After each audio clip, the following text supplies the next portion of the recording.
আসসালামু আলাইকুম সম্মানিত ভিউয়ার্স, কেমন আছেন? আমি মোহাম্মদ জাকারিয়া, চিকিৎসক, মোটিভেশন স্পিকার। আপনাদের মাঝে স্বাস্থ্য বিষয়ে আলোচনা নিয়ে আসলাম। বিভিন্ন সময় বিভিন্ন ধরনের আলোচনা নিয়ে আসি। আজকে স্বাস্থ্য বিষয়ে আলোচনা। তো বন্ধুরা, প্রথম থেকে না টেনে অবশ্যই মনোযোগ সহকারে শুনবেন, তাহলে আপনারা বুঝতে পারবেন। প্রথমে একটা লাইক, সাবস্ক্রাইব, নোটিফিকেশন অন করবেন। তাহলে বন্ধুরা শুনুন, আজকের আলোচনা যে বিষয়টা সেটা হচ্ছে ছোট বড় মাঝারি ইদানিং দেখা গেছে প্রত্যেকেরই দুর্বল। বাচ্চারা অনেক সময় পড়ে যায়, এদিক ওদিক পড়ে যাচ্ছে, গায়ে শক্তি নাই। একটু মাঝারি বয়স তারা পড়ে যাচ্ছে, মানে বৃদ্ধ বয়স তারা পড়ে যাচ্ছে। কেন আমাদের এই সমস্যাটা হয়ে যাচ্ছে? তো বন্ধুরা শুনেন, তাহলে বলি। আসলে আমরা আমাদের লাইফস্টাইল, আমাদের জীবন, আমরা কিন্তু এলোমেলো ভাবে চলি। আমি এর আগে অন্য ভিডিওতে বলেছি যে আমাদের লাইফস্টাইল কিন্তু আমাদের ঠিক মতো আমরা কিন্তু নিজেকে ভালোবাসি, নিজেদেরকে লক্ষ্য, স্বামী স্ত্রী উভয় দুজনকে ভালোবাসি না।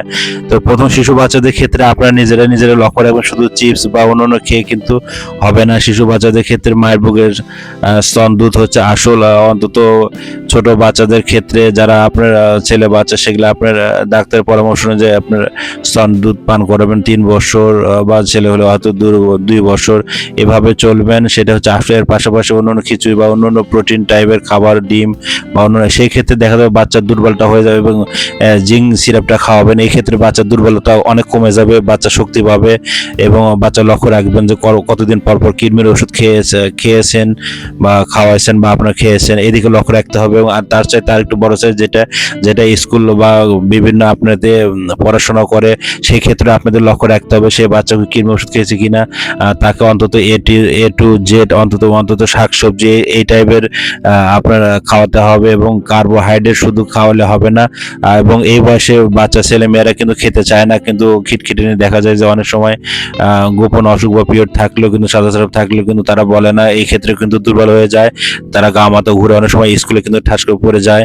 সেই ক্ষেত্রে কিন্তু বাবা মাকে অবশ্যই কিন্তু লক্ষ্য রাখতে হবে এই ধরনের জন্য সমস্যা না হয়। আরেকটা যেটা, সেটা হচ্ছে 18 বছর থেকে অন্তত 34 বছর যাদের এখনো বিয়ে শাদী হয়নি বা দানপত্র জীবন, মেয়ে ছেলে উভয় দুজন পক্ষে, এই ক্ষেত্রেও কিন্তু দেখা গেছে যে ছেলেদের ক্ষেত্রে কিন্তু প্রচুর পরিমাণ কিন্তু ক্যালোরি ক্ষয় হয়ে থাকে। আর কিন্তু প্রতিনিয়ত কিন্তু মেলাটোনিন বা যেটা আপনার ঘুম, আমি বারবার ভিডিও বলি যে আপনাদের কিন্তু ঘুম দরকার। ঘুম না থাকলে কিন্তু সেই ক্ষেত্রে কিন্তু শরীর দুর্বল হয়ে যাবে, সারাদিন কিন্তু মাথা টাল খাবে বা পড়বে।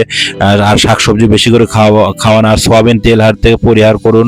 সয়াবিন তেল হার কিন্তু আপনার তেল না, আর সরিষার তেল আপনারা সেবন করুন।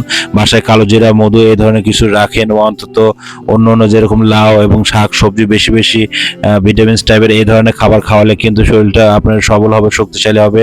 এবং বাসায় আপনারা গরুর দুধ রাখবেন। অন্তত গরুর দুধ একটু পাতলা করে আপনার সবাই খাবেন।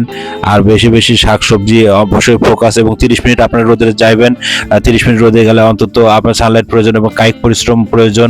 যারা বড়রা আছেন তাদের ক্ষেত্রে বলতেছে, এবং যারা বৃদ্ধ বয়স তাদের ক্ষেত্রে বলছে, তারা তো ওইভাবে ব্যায়াম করতে পারবে না, চলতে পারবেন না, কারণ বার্ধক্য বয়স সময় এসেছে। তাদের দিকে অন্তত সন্তান, বাবা মা, তারা নাতিপুতি, অন্তত মুরব্বীদের দিকে খেয়াল রাখতে হবে।